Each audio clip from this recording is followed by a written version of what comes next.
या देवी सर्वभूतेषु विद्यारूपेण संस्थिता नमस्तस्यै नमस्तस्यै नमस्तस्यै नमो नमः। मनोजवं मारुततुल्यवेगं जितेन्द्रियं बुद्धिमता वरिष्ठं वातात्मजं वानरमुखं श्रीरामदूतं शरणं प्रपद्ये।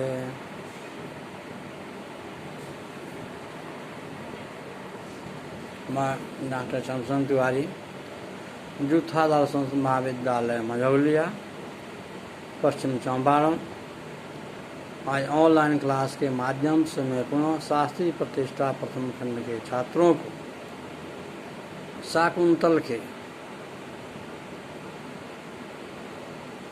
घटना, स्थान और संभय, इसे अभिज्ञान शाकुंतलम की कब कौन सी घटनाएं घट रही है, इस घटनाओं का स्थान क्या है और समय क्या है, इस पर मैं चर्चा करने जा रहा हूँ। कि हम सभी जानते हैं कि अभिज्ञान शाकुंतलम 7 अंकों में रचित है। 7 अंक की कथाएं अलग अलग है। ये 7 अंक कब किस प्रकार घटित होते हैं, उनका समय काल क्या है, इस पर आज मेरा चर्चा होगा और मैं उम्मीद करता हूँ कि छात्रों के लिए कल्याणकारी भी होगा। सर्वप्रथम हम यह जाने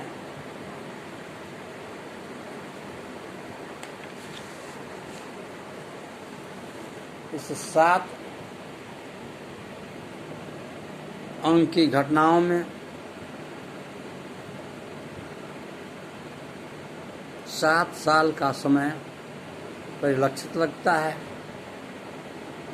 इसकी घटनाओं के अध्ययन करने से अभिज्ञान शाकुंतलम के तर्क वितर्क के पश्चात, विद्वानों के मतमतांतर के पश्चात यह निर्विवाद रूप से सिद्ध हो जाता है कि इसे घटनाक्रम में लंबे समय व्यतीत किए होंगे। तो सर्वप्रथम इस अभिज्ञान शाकुंतलम के जो आज का शीर्षक है घटना का समय और काल, तो प्रथम अंक की कथा शुरू करता है। इसका समय कब का है, क्या है।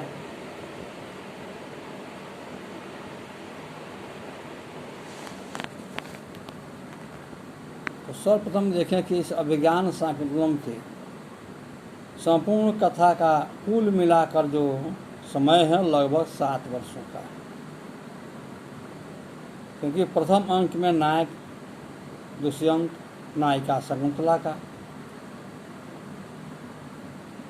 भेंट होता है, परंतु इस भेंट में बात केवल नेत्रराग और पारस्परिक आकर्षण तक ही सीमित रह जाता है। प्रथम अंक का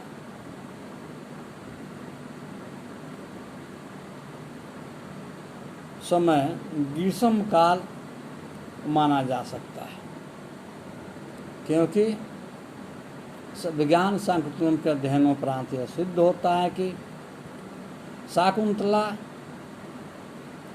बिना अन्न जल ग्रहण किए हुए वृक्षों में पानी डाल रही है, अर्थात वृक्षों को सींच रही है। तो वृक्ष का सींचना हमारे यहाँ प्रायः गर्मियों के दिन में ही किया जाता है, कि जाड़े में वृक्ष की सिंचाई नहीं हो पाती है और फिर बरसात में तो पानी आता रहता है, इसलिए इसकी आवश्यकता ही नहीं होती। इसलिए प्रथम अंक के अध्ययनोपरांत यह निश्चित हो जाता है कि प्रथम अंक की घटना वस्तु ग्रीष्म काल की है, क्योंकि स्वयं शकुंतला वृक्षों में जल डालती है, वृक्षों को सींचती है। शकुंतला के मिलन का समय लगभग 10 बजे रहा होगा, क्योंकि जो दुष्यंत आश्रम में आखेट के लिए आते हैं तो उस समय 9 बजे 8 या 9 बजे प्रातः का समय है। तो उस आखेट के क्रम में इन दोनों का अनुराग होता है और उसका समय लगभग 10 बजे निर्धारित किया जा सकता है,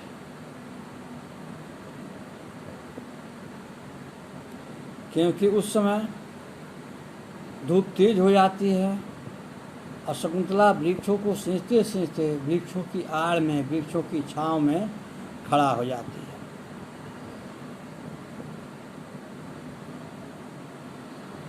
और ऋषिगण जो स्नान संध्या के लिए सरोवर से लौट कर आ रहे हैं तो उनके भीगे वस्त्रों से पानी टपकने के कारण मार्ग पूर्णतः आर्द्र हो उठा है, गीला हो चला है।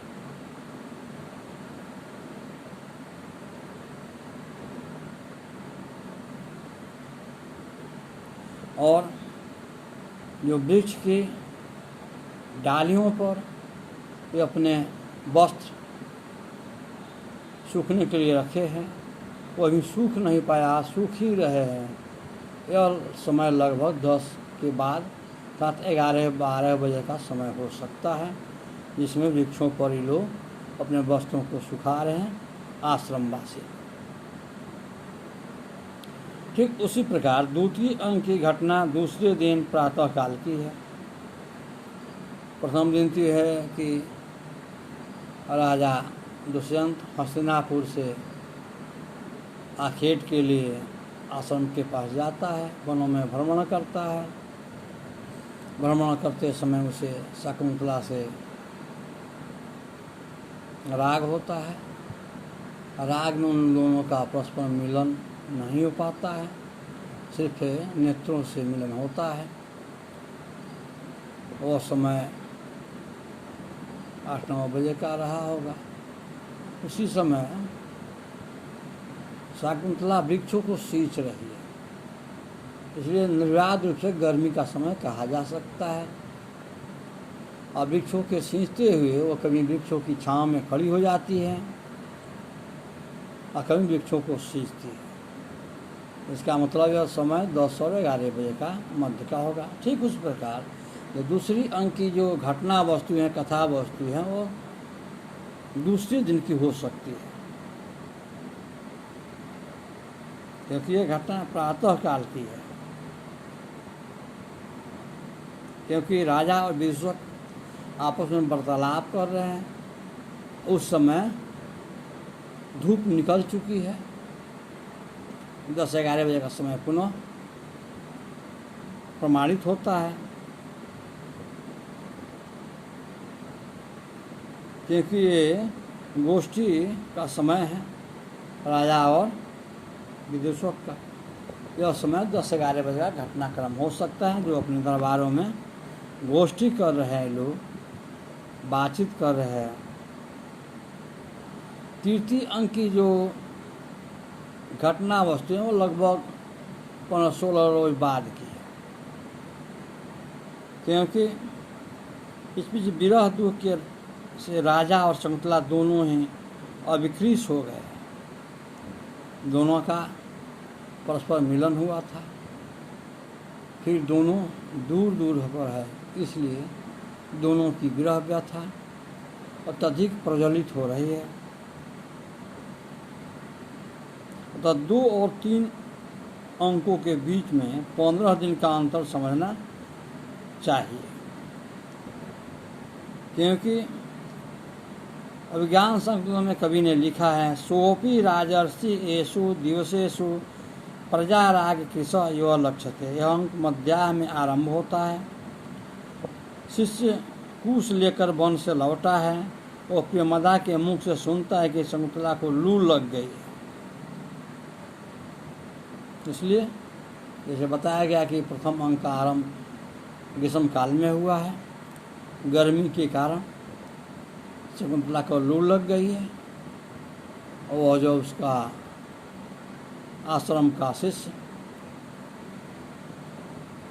वनों से कुश लेकर लौट रहा है तो उसे ज्ञात होता है कि शकुंतला को लू लग गई है।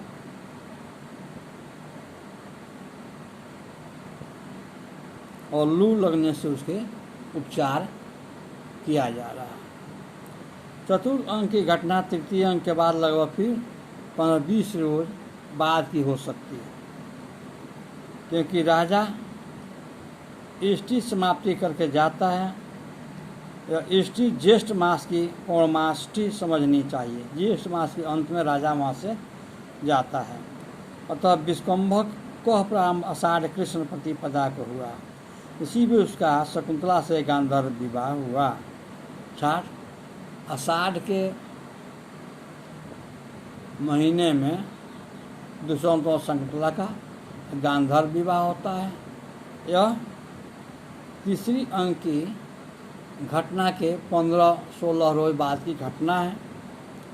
और वहीं गर्मी का समय है, इसमें उन दोनों का गांधर्व विवाह हो जाता है।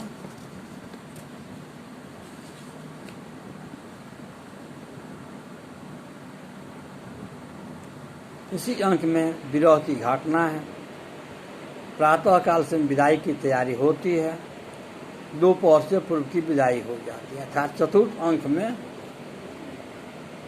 गांधर्व विवाह के बाद शकुंतला की विदाई होती है। और विदाई के तैयारी में दोपहर हो जाता है, अर्थात 12-1 बज जाते हैं। अतः विदाई की जो पूर्ण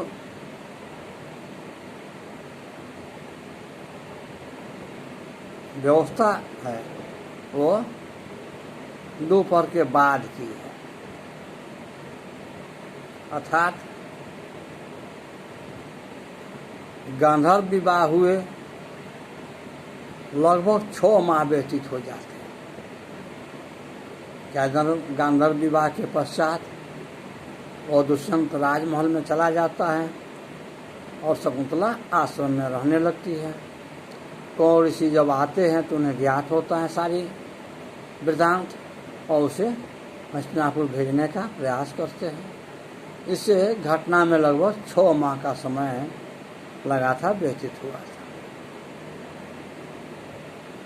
पंचम अंक की घटना 3-4 दिन बाद की समझनी चाहिए, क्योंकि चतुर्थ अंक में विदाई होता है तो आश्रम से हस्तिनापुर जाने में 3-4 दिन लगे होंगे। उस समय मारुति वाहन नहीं थे और रेलगाड़ियाँ नहीं चलती थी, वायुयान भी नहीं थे, तो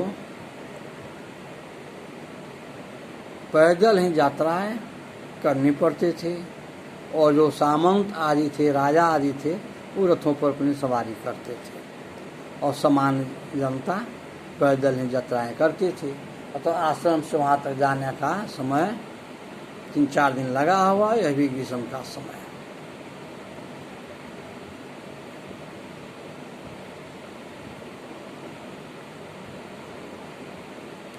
और इस अंक की पंचम अंक की जो घटना है वो तीसरे पहर की है, अर्थात 2-2.5 दिन की घटना है।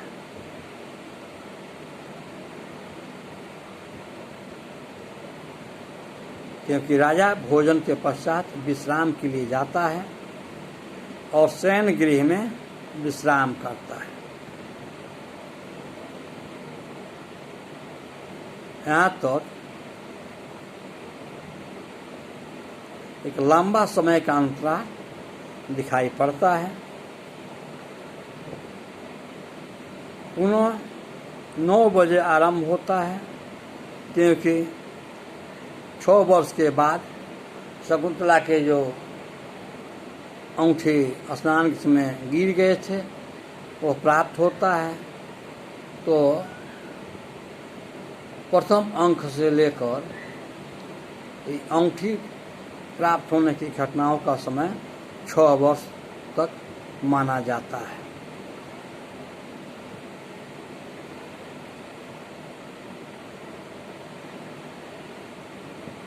राज पुरुषों के द्वारा, सिपाहियों के द्वारा उस मलाह को पकड़कर राजसभा में लाया जाता है। तो अंकावतार सायंकाल करीब 6 बजे समाप्त होता है। सत लोगों का सौंडिक के यहाँ जाना भी इस बात का समर्थन करता है। राजपुरुषों का मंत्रालय जाने के लिए यही समय ठीक पड़ता है कि राजा लोग, सामंत लोग मदिरा का पान करते थे। इसे घटना के आधार पर कहा जा सकता है सायंकाल का समय होगा। पंचम अंक का समाप्ति। फिर छठा अंक जो है वो पंचम अंक से छठे अंक तक का लगभग का 2 सप्ताह का अंतराल प्रतीत होता है। इसमें अंगूठी प्राप्त होने पर राजा को शकुंतला की याद होता है और ये अंक प्रातःकाल करीब 9 बजे आरंभ होता है, क्योंकि मिस्र केसी प्रातःकाल शची तीर्थ पर स्नान के समय का अपना नियोग पूरा करके हमारे सामने आती है। संपूर्ण संस्कृति में केवल एक दिन की घटना का ही वर्णन है। उसके बाद सप्तम अंक आरंभ होता है और सप्तम और षष्ठ अंक के मध्य लगभग 15 दिनों का अंतर पाया जाता है, क्योंकि दुष्यंत को इंद्रलोक जाकर राक्षसों का युद्ध में पराजित करने की घटना इस सप्तम अंक में दर्शाई गई है। इंद्रलोक में दुष्यंत अपना विजय के पश्चात बहुत प्रसन्न होकर इंद्रलोक से वापस आते हैं और महर्षि मारीच के आश्रम में पहुंचकर पत्नी पुत्र को पा जाने और महर्षि से बातचीत करने में इतने समय का लग जाना संभव है। अर्थात इसे अभिज्ञान शाकुंतलम का जो घटना चक्र का समय है वो 7 वर्षों का विद्वानों ने अपने अध्ययनों के पश्चात निर्धारित किया है। यहीं से अभिज्ञान शाकुंतलम की 7 अंकों की घटना का समय और स्थान रहा है। फिर अगली कक्षाओं में इस पर विस्तृत चर्चाएं की जाएगी। जयतु संस्कृतम जयतु भारत।